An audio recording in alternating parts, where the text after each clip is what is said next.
All right, guys, welcome back to the Business of Social podcast powered by STN Digital. I am David Brickley, and on the Business of Social, we examine the digital marketing industry and analyze how brands successfully increase their ad revenue and brand affinity through cutting-edge content on social. In short, we talk to the experts so you're able to keep your thumb on the pulse of the ever-changing landscape of social and digital media. I'm a big daily reader of Digiday's content. They cover both the media and the marketing industries with a focus on tech and how that disrupts those industries. So I wanted to bring on a guy that I read every week. He's a senior reporter at Digiday. Sahil Patel joins us. How you doing, Sahil? Hey, Dave. Thanks for having me. Thank you so much, man. So like I was saying before we started recording, read your content very often, and I think it's interesting that you really have an inside knowledge talking to both, I think, publishers and also the different social networks on what their goals are and how they're moving. So I'll start with, you've covered TV and online video for multiple years at a couple different stops at VideoInk and Cynopsis Digital. What do you think is the most disruptive factor in media as we sit here today? I think it's probably what you guys talk about all the time, right? It's tech.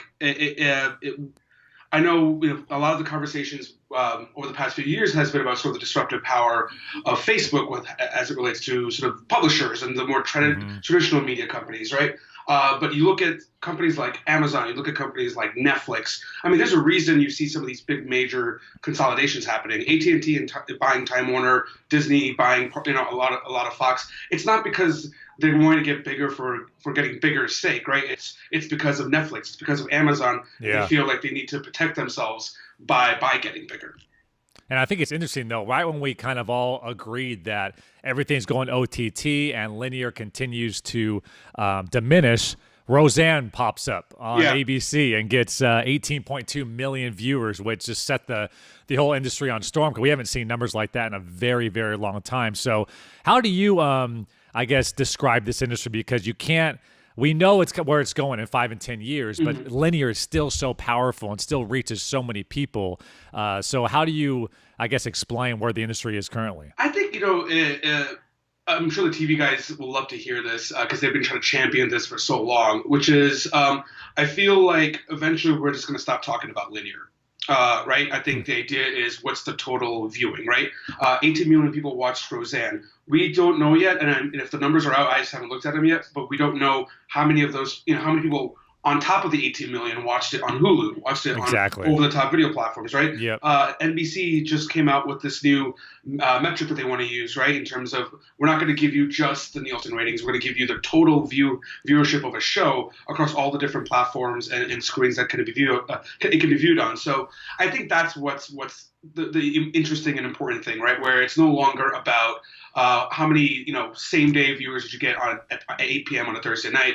It's how many people have been watching this show over the first week, or whatever the parameters the networks were going to use. That is interesting because, I think a lot of people always try to segment linear versus digital, linear versus OTT. Right. But to your point, especially with like Nielsen total ratings we talked a lot about on this show coming out, it seems like we're going to this mixture where it's just going to be a big number across all platforms. Right. How does that factor in your opinion with advertisement, though? Because I think we're also moving away from maybe the 30-second traditional ad.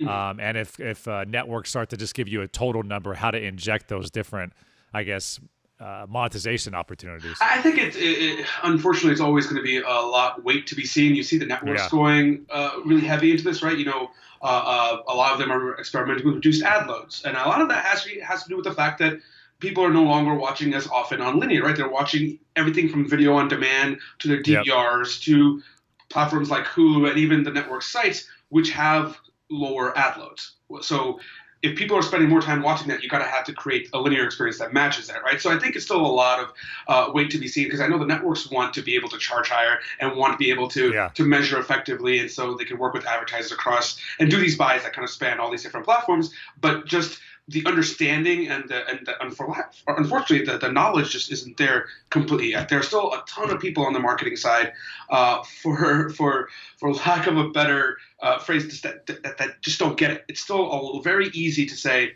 I'm going to buy a 30-second spot on this network that everyone knows. I'm probably not going to lose my job because I based it off of GRPs, right? Like that's just the reality that we're in. But it is moving in that direction. I just think it takes more education, more time, more pressure really from the market, where as we as consumers increasingly watch on these different platforms, it is going to lead to these fixes, these solutions. But I would actually argue, having covered this for like 7 years now, it's only the last year and a half where I feel like there's legitimate change finally happening. Instead of people saying, oh, in 3 to 5 years, this disruptive thing will happen, it finally feels like we're beginning to make these changes. And a lot of that probably has to do with Netflix dropping $7 billion a year in original content. That might change the industry. Yeah, well, that's a pretty big deal. I think it's they raised it to $8 billion and 700 original productions in 2018 alone. Everything amazing. From movies to TV shows to stand-up specials. They're eating the world, man, and I think it's forcing people to figure out fixes. I want to move to Facebook, which has been in the news almost a little too much, for my opinion. But the Cambridge Analytica stuff comes out, obviously, and Zuckerberg's kind of on that media tour as we speak, and going to be, I think, in Congress and all that. So is this being blown out of proportion? Is this a huge deal in terms of where we see Facebook go?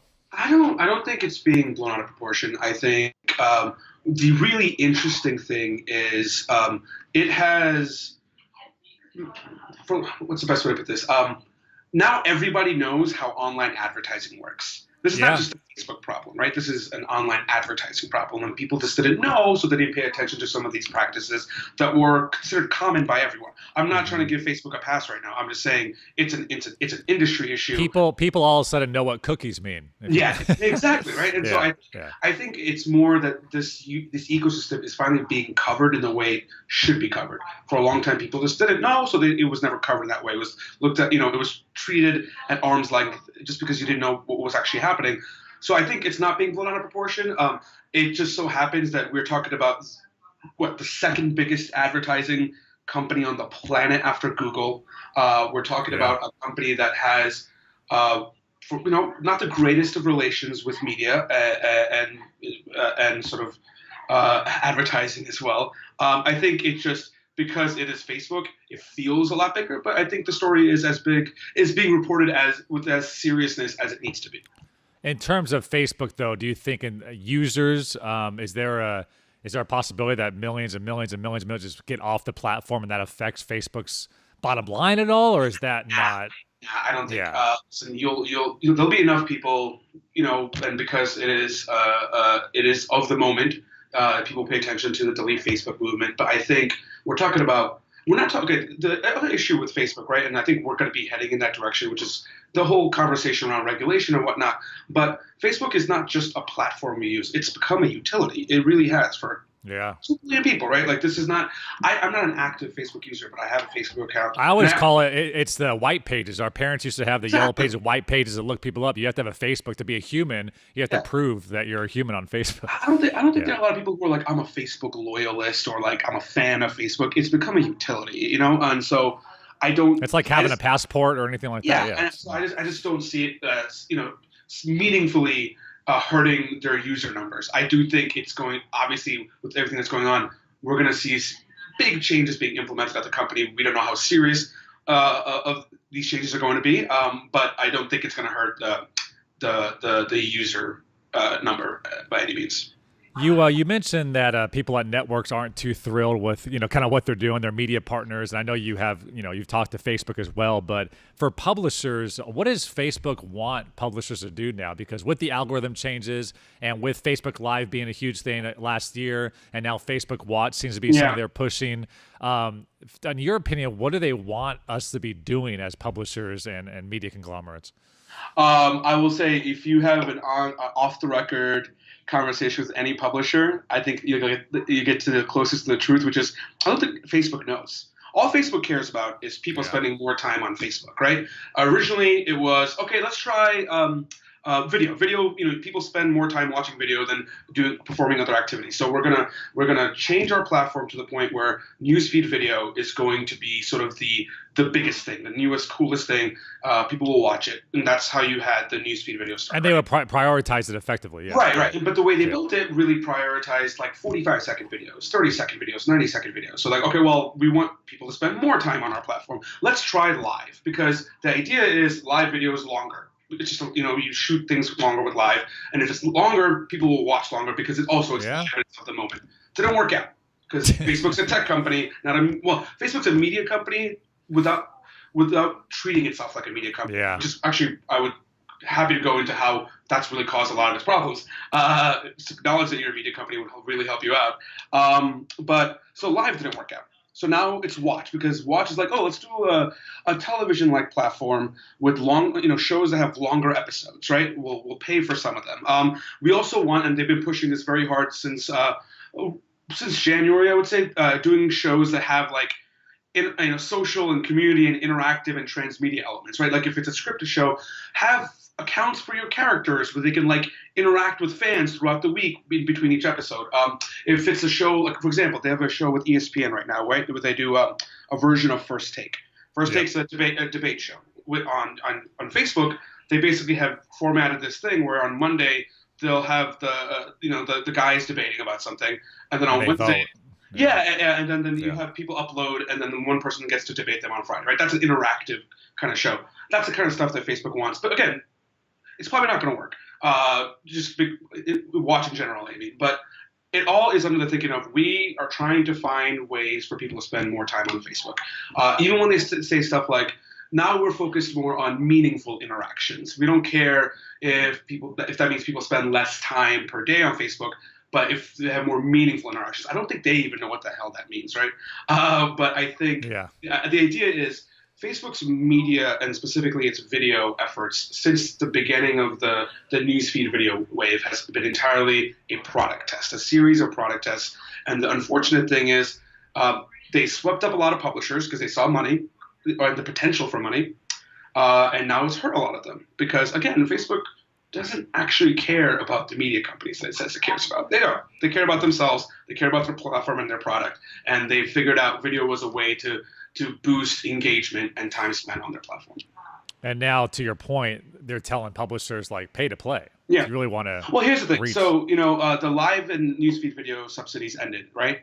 And then they're like, Watch is the next big thing. And we're going to pay for some shows. But now they want to own these shows more, right? So basically, if you're a publisher, it's like, okay, I want to make some money off of the stuff I'm doing on Facebook. Okay, I'll sell them some shows. Well, you're only making money off of the whatever margin you can negotiate, right, between the production costs and sort of whatever producer fee you are, because Facebook's going to end up owning their show, so you can't take that intellectual property and sell it elsewhere later on down the road. There are some deals where publishers are able to retain the ownership, but more and more Facebook is owning it. So okay, you make a little bit of money.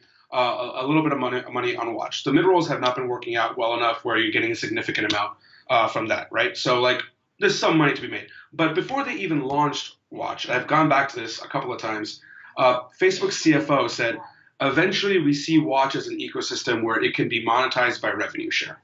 So even before they launched the platform, they were talking about, we're probably not going to pay you guys forever.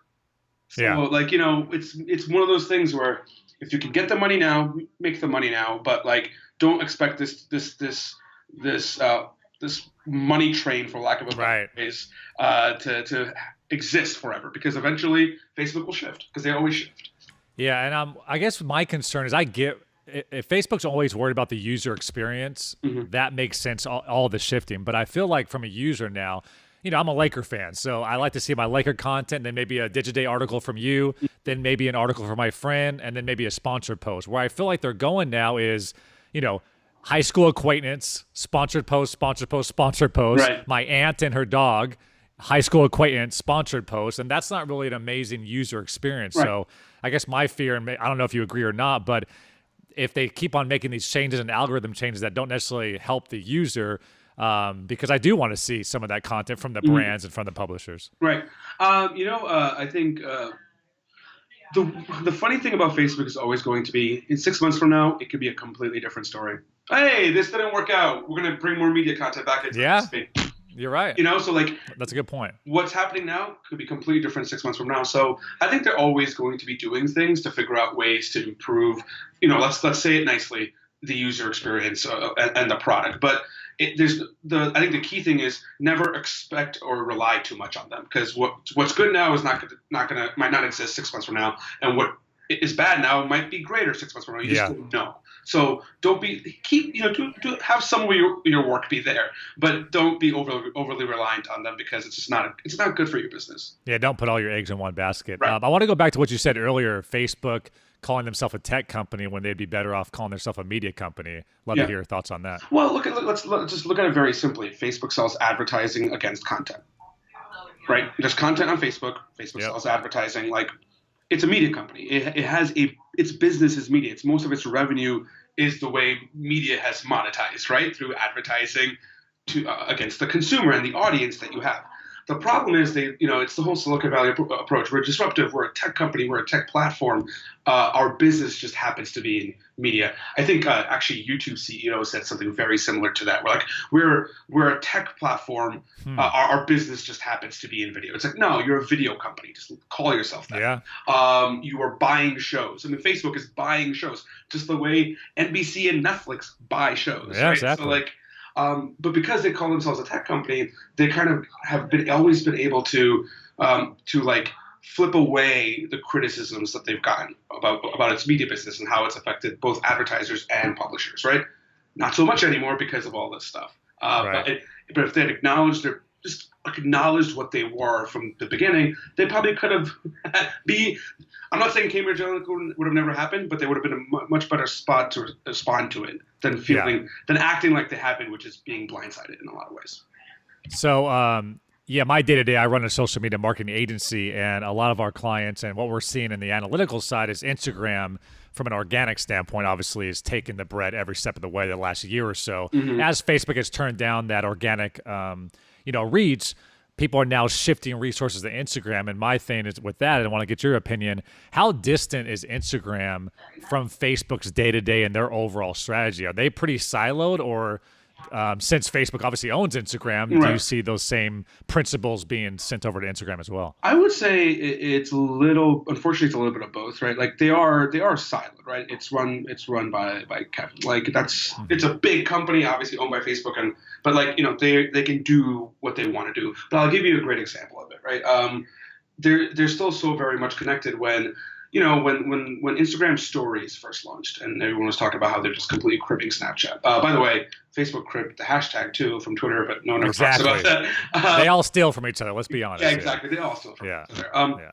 Facebook also launched a stories product on Facebook, on WhatsApp, right? Just because it's not working on Facebook, it doesn't matter. Facebook, if it works, it works. If it doesn't work, it doesn't work. Mm-hmm. We don't care. We're that big.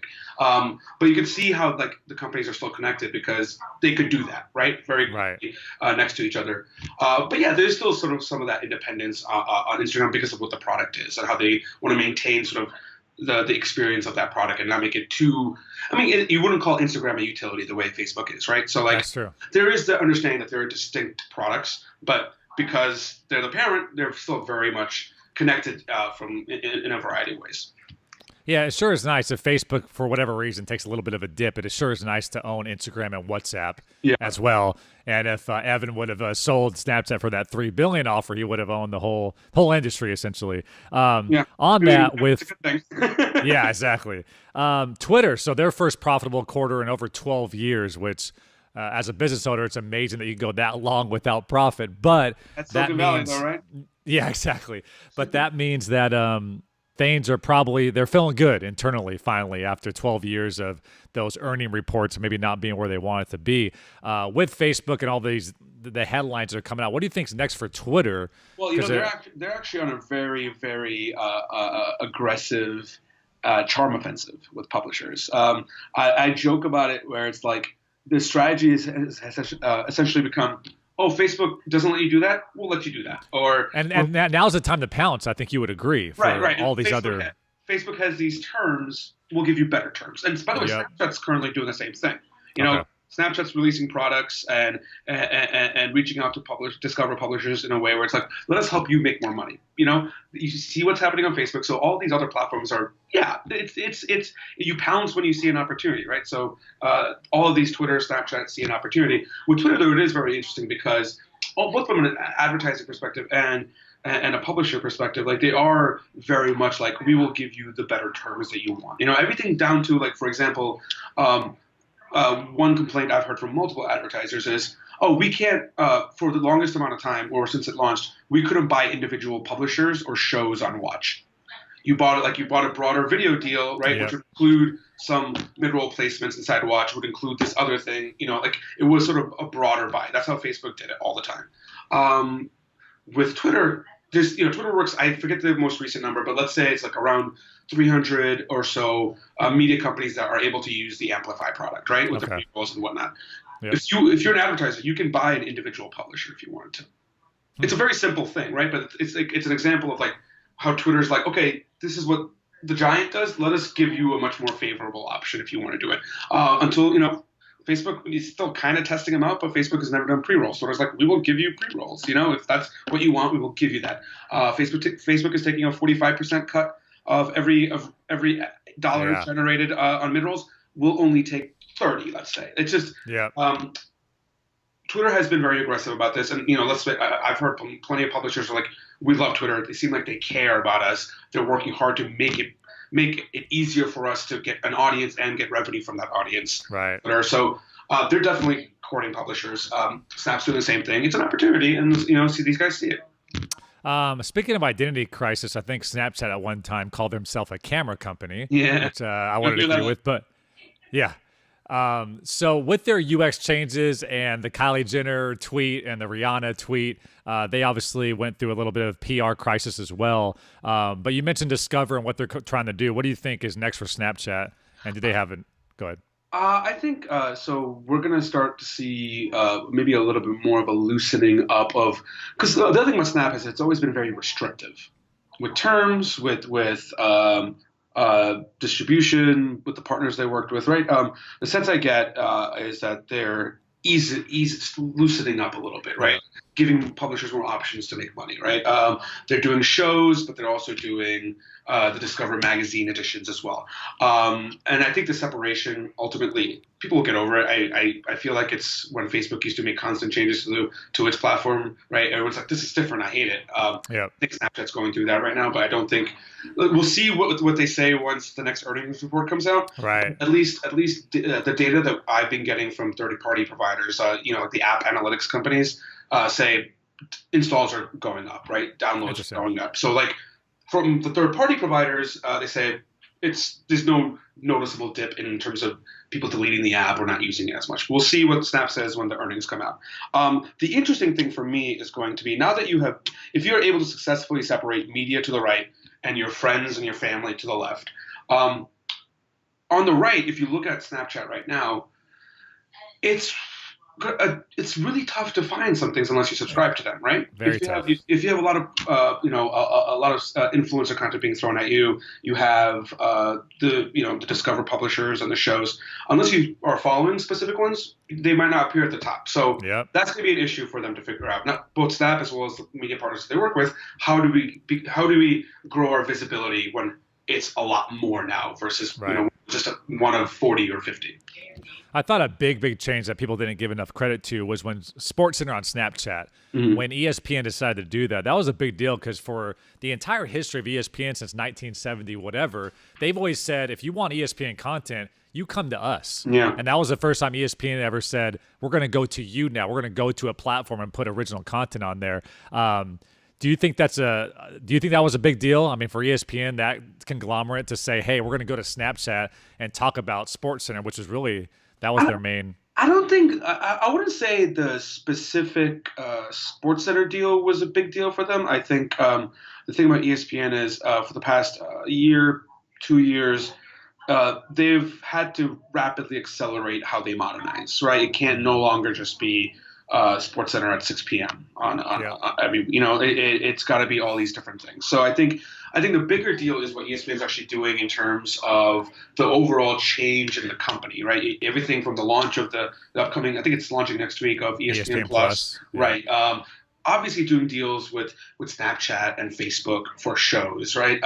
But figuring out different ways to evolve the SportsCenter brand outside of just pure news and highlights. I think that's the broader story versus like the specific Snapchat deal. I think that's just part of the broader, like, we got to figure out a way to modernize ESPN because obviously the old cable carriage fee business is not, I mean, it's still, let's be fair, very, very, very lucrative for them. Yeah. But obviously not as lucrative as it has been in the past. But to your point, it's finally, I think a couple years ago, they kind of crossed their arms and said, again, come to us. And now they're like, now we need to diversify. We need to find different distribution outlets for us to survive in this new, 2020 era that's coming up. I think, it goes back to what I said earlier, right? Which is that, for a long time, people were like, we know digital is going to be a thing, but it was off to the side. In the last year and a half, 2 years, people are getting serious. It's people no longer moves. There's no longer. It's very rarely. I did a recent interview with John Martin, the CEO of Turner, and he said this one thing about it used to be CNN.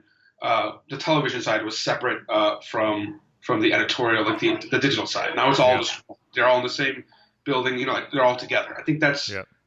It explains sort of what everyone is doing, right? Digital's no longer off to the side, and ESPN, the most prolific television company on the planet, is no different. Like, they have to figure things out. It's just that it seems like it's only been the last year and a half to 2 years where the big guys are getting really serious about the changes and actually implementing changes. Yeah, and you've wrote a lot about Bleacher Report and House of Highlights even recently. Right. And that's interesting because you talk about ESPN. House of Highlights, maybe by themselves, killed the Sports Center model. I mean, just to be able, and Vine did as well with, again, I always say, to be able to see a Russell Westbrook dunk or a LeBron game winner on your feed, it made it so consumers necessarily didn't have to tune in at 6 p.m. for that recap. So it'll be interesting to see. What are your thoughts on the Bleacher Report, their new app and their new streaming app, and ESPN Plus?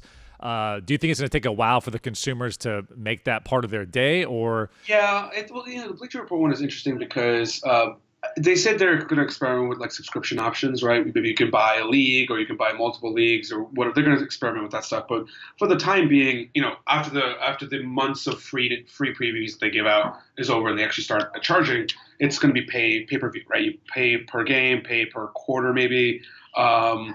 So we'll see how that goes because, I mean, it's not like people aren't used to buying individual games to television, but we'll see if it works in a streaming capacity. I think, but in terms of seeing significant growth in those areas, I believe it's going to take some time. ESPN Plus does not have the most important things that ESPN has, right? I mean, listen, there's going to be a ton of like hockey fans who maybe pay for it because they like. Everybody's calling it ESPN3. Exactly. I mean, they're actually, no joke, they're taking a decent amount of ESPN3 content and putting it on ESPN Plus. Yeah. I think there are going to be people who pay for it, but I don't see it being this like massive subscriber generator in the first year. It's going to take some time, right?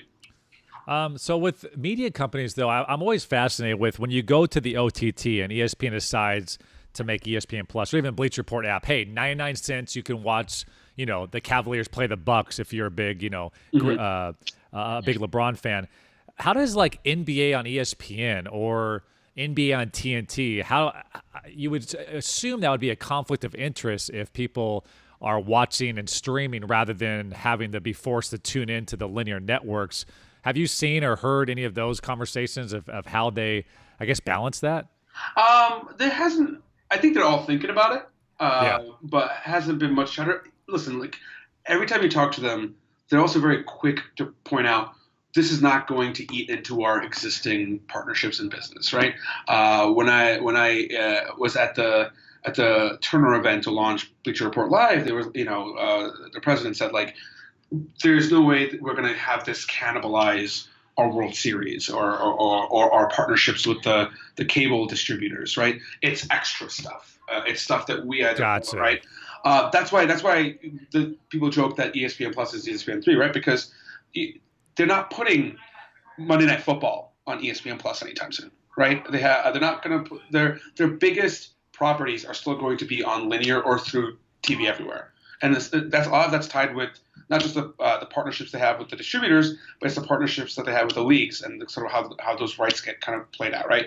And some of those rights are not going to be up for another few years. So I think we'll see more of those conversations when the rights start coming up. Right? So the way they're positioning it right now is, hey, we're not going to be taking anybody away from the traditional cable linear viewing. We're just going to access people that have no ability to watch the cable. Right. Or people who cut the cord. It's like, oh, maybe we can bring them back. Get them back. Yeah. in a different way. Yeah. But to your point, when they finally do move Monday Night Football over, I'm assuming that's going to be a large conversation, a lot of conflict, because people are going to say, well, now you can cut that cord. Now you don't have to watch ESPN. And I'll be honest with you, NFL is going to have a lot to say about that. So yeah, we're going to hear these conversations more when the big sports rights come up again. Right now, the ones are pretty locked up for a few years. Yeah, and I think 2020 is a big year because if Amazon or Facebook, to your point, comes in and bids for a Monday Night Football, that's going to change the game. I kind of have a cynical take on it in that, and I could very well be proven wrong, but I have a cynical take that you're going to see the leagues use the tech companies as leverage to get more money. Yeah. I don't deny that Facebook is interested in live sports. They've done a few deals, right? Amazon's interested, Twitter's interested. I just don't see any of them kind of coming forward with sort of the, where you basically, because you have to hire a studio team, you have to hire people, you have to actually create and shoot the content, which I just don't know if I see them doing that. I see more and more what you've seen recently, which is like, they kind of become like syndicators of someone else, of content shot or shot by somebody else. I think that's more. That's my take on it. We'll see what happens. But I'm more, if I were a betting man, I'm more likely to believe that the networks will re-up or a network will buy rights versus buy exclusive rights versus like an Amazon or a Facebook doing it. Monetization of social platforms. So let's stay with Bleacher Report just as an example. They've done a really good job of making a lot of branded content that's genuine to their audience. Mm-hmm. I think they've kind of set the stage for sports. When it comes to making that part of your revenue stream, like us making money on Instagram as Bleacher Report with all of our branded series and content, is there any fear from what you're hearing that at any given moment Instagram can turn that off, or do they understand that's a huge part of their business? Or I think fear has become sort of just the standard in the industry. There's always fear. There's always going to be fear because it's an environment that you don't own and you don't control. There's no way to if you're stupid, maybe you don't fear it, but I don't think they are, right? So I think you're living in a constant state of fear when it comes to being a media company whose business is reliant on distributed platforms to not only find your audience but make money. I think what you're seeing more and more of is sort of the hedging, right? Like, don't just be an Instagram player, don't just be a Facebook player, do both. Be on YouTube as well. Have a portion of your audience that's on your app. Do all these different things, because that way, if one thing changes, it might hurt it a little bit, but it's not going to just wholesale wreck your business, right? So I think that's what you're seeing more and more. So if you were the head of a media company that has millions upon millions of followers on all these different platforms, are you more focused on the stuff you can own, like the app and the email database and things like that? Are you playing in all the different distribution methods? Like how would you slice I would say the core focus should be stuff that you own, and it could be in a variety of ways, right? It could be an app, it could be an app and a website, you could have a subscription offering that could work, but it's also stuff like make content that you own, you have the rights to, and sell it to different places, right? Or monetize it in different places. That's another form. I think those should always be the core areas of focus, and then where it makes sense for you, do the other things, right? If you're focused more and more on doing longer form programming, maybe you don't need to be on Facebook outside of maybe a deal or two that you do for Watch, right? But you focus heavily on distributing some of that through YouTube, finding distribution opportunities with syndication platforms, over-the-top platforms, like build it that way. Just what's right for you. But always, it's always better to focus on what you know and what you can control first. Yeah. And then find opportunities elsewhere. And that's finance 101. Find a way to diversify your income. So if one drops off, you're still in a good spot. Yeah. We talked a little bit earlier about Twitter and their ability to pounce right now as Facebook kind of tightens up some different things. I really think there's an opening for a brand new platform. And I don't know if you feel like anyone currently, there's Vero, I think, that just came out that made a little bit of news and headway. But have you seen anyone that has the potential to kind of break out and challenge the Big Four? Honestly, I'm really curious. Who would you say are the Big Four right now? Facebook, Twitter, Snapchat, YouTube. Right. Well, I just missed Instagram then. So there's five. I think you can include Instagram as part of Facebook. Yeah, exactly. There. The last one that I think Vero is like one of those that come and go very quickly. Yeah. Last one Peach and all that. Yeah, I was trying to think of one of them. But Peach is the perfect one. I think the last one I felt that way about was actually Musically, and it feels like they've kind of topped off. They're where they are. and whoever owns them was smart enough to sell them all. Yeah, $1 billion bucks. At the peak. You have platforms like Music. You have platforms like Twitch. A few others that I don't know if you can say they will significantly challenge the major social platforms. Yeah. But have interesting audiences and actually weirdly enough, we heard a lot about Flipboard becoming a bigger driver of traffic at our recent publishing summit. So Flipboard might be making a resurgence. We don't know. Apple News is a big one, right? People are getting a lot of traffic and viewership on Apple News, but it's actually really, really behind on monetization. Personally, in my opinion, because Apple doesn't want to be heavily into the advertising business, right? Yeah. So you hear about those in different parts that make sense, but I don't think in a way that would be as significant as the kind of sizes you see with the big social platforms. And you having such a deep background on video, I think you would probably agree there's no bigger time than now for original content. I mean, to your point about Apple and their original series, and Spotify now has original series, and Netflix and Snapchat Discover. No time than now. There's so many different platforms. I think if you're in the original content game, you're in a really good spot. Well, it also depends on which type of original content game you're on, right? So, like, let's be fair. I think Spotify is kind of like scaling back on that stuff. I think more things that make sense, smartly make more sense for their platform, which was probably what they should have done from the beginning. I think it really depends. It's a great market for original content, right? I think the stat is somewhere around like 450 scripted shows last year on television alone, and then we talked about Netflix doing 700 original productions this year. Wow. Right? But it really depends on what kind of content creator you are, right? If you're making stuff that's like unscripted lifestyle short form YouTube stuff, there's not really a lot out there for you right now outside of Facebook Watch, maybe Snapchat, but Snapchat also doesn't pay for the most part. You fund it yourself, and then you do ad split. So like, that's a different model. Usually you expect to get paid if you're making an original show for a buyer. So yeah, that's a very limited market, right? But and let's not even include what Mr. Jeffrey Katzenberg is doing with Wonder Co, because that's a whole different thing that, we'll see how that shakes out. But if you're making TV shows, if you're making premium, longer form stuff, yeah, I know Facebook's looking to buy some of that, but then obviously you have Netflix, you have Amazon, you have still the networks, basic, premium, and cable, like, all buying. So there is sort of that great opportunity there, both here and especially internationally. But the flip side to that coin is Netflix is not the only one that's looking to own content, right, or produce stuff in-house, right? Amazon wants to do that more and more. The networks want to do that more and more.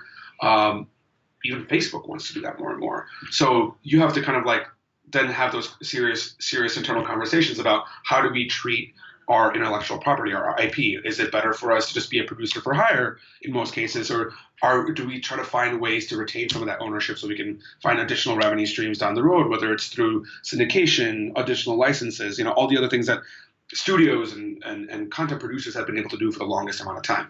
Great time to be an original content creator, especially if you're in the premium business, right? But there are still clouds there, even with all the money that's flowing in. I want to throw one theory your way and see if you agree. So my thought is the New York Yankees have 1.8 million followers on Instagram. Their 1-minute videos on their feed usually get about 300,000 views. Can we then equate that? I mean, you talked about First Take and these different debate shows on sports. Some of those shows only get like 131,000 viewers a show, right, and this is on a cable network. Can we equate that 131,000 on linear to 300,000 on digital and monetize? No, not right now. Well, it's as simple as you can't equate short form views to a viewer. I'll give you. Let's say, let's go with the First Take option. I don't know what their numbers are, but let's say, an episode of First Take Your Take on Facebook Watch gets 5 million views. That sounds great, right?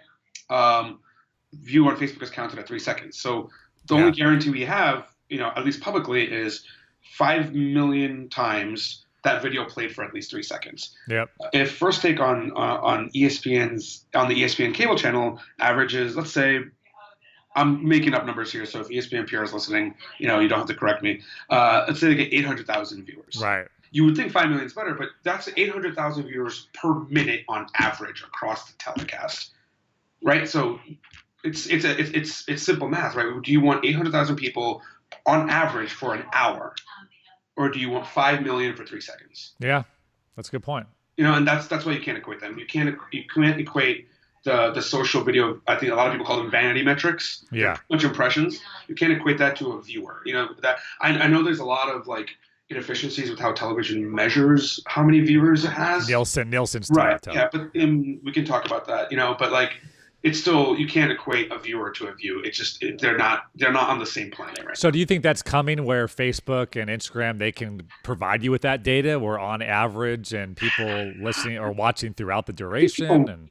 I think people want them to. I don't know how likely we are to see it coming from the platforms themselves, but you see it. You see it with what NBC and the networks are trying to do with total viewing.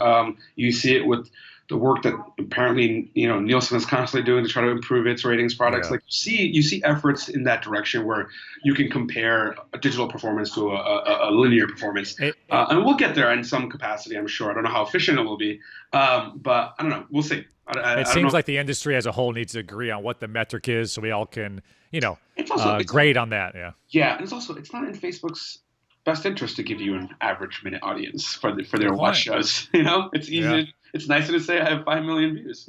Yeah, that's very true.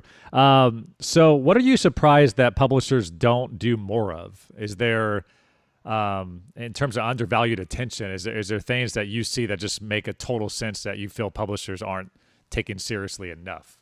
Well, I think they're finally taking it seriously now, but I always was fascinated by like people who did not pay attention or did not spend enough time diversifying their revenue sources. Like, should that be first thing if you're building a media business? Like, I know I'm simplifying things a ton right now, but like print, television have always at the very minimum had dual revenue streams. Always. Yeah. Or not always, but for the longest amount of time. Right. And then digital media comes along and it's like, we're going to be entirely ad funded. I mean, that's a terrible idea. Mm-hmm. It seems like figure out different ways to make money. So you see more and more publishers talking about that these days, whether it's through commerce, subscriptions, the broad term of consumer revenue or reader revenue, or however you want to describe it.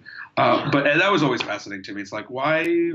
Like, should that be the first thing you do if you're trying to build a media company? Yeah. And I think that the Facebook algorithm changed a few months ago. I mean, literally businesses went out of business because they based their entire strategy on being able to boost post or reach a certain audience. I'll leave you with this. What are you looking forward to the rest of 2018 when it comes to social and digital and where we're headed? I think removing just the fallout and the continuing fallout of Facebook and Cambridge Analytica, I am curious to see which platforms continue to succeed or just do better with terms of quality video. No more like, I have nothing against UGC. I have nothing against like really short form social stuff, but a lot of that is flyby stuff. You forget about it the minute after you see it, right? So will there be any successes on the actual quality, professional, premium, quote unquote side? That will be interesting to me, whether it's through a Facebook Watch, whether it's YouTube Red, the scripted stuff that Snapchat wants to launch soon, right? Like, I'm curious to see how that shakes out. And then beyond that, I think one of the most fascinating stories is Netflix versus the world right now. Yeah. And I'm looking forward to seeing if the Department of Justice approves the AT&T Time Warner merger, how does that shake things up? How does Disney Plus Fox shake things up? That's the thing I'm keeping my eye out on most. And I'll actually say one more.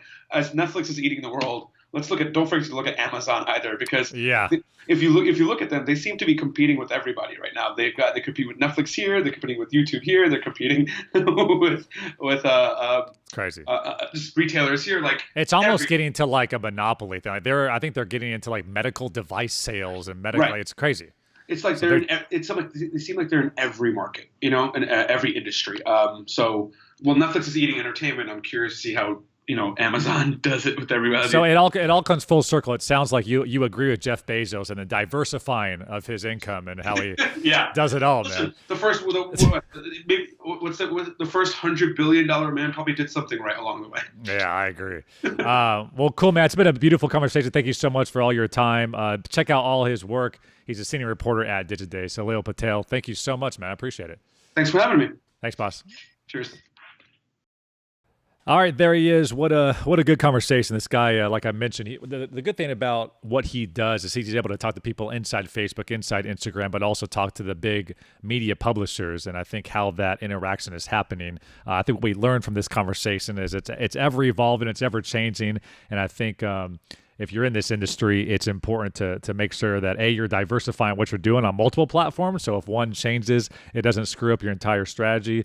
But at the same time, you got to stay on top of this stuff, because as it changes, you have to kind of change and shift and evolve from that. I also thought what was interesting about original content, and that you can't currently equate a linear tune-in view from Nielsen to a 3-second view on Facebook, and that makes a whole lot of sense. So we'll see as Nielsen total ratings and as these different companies try to find a way to bundle everything up, whether it's OTT, social, linear, and try to give us a metric that advertisers can spend against.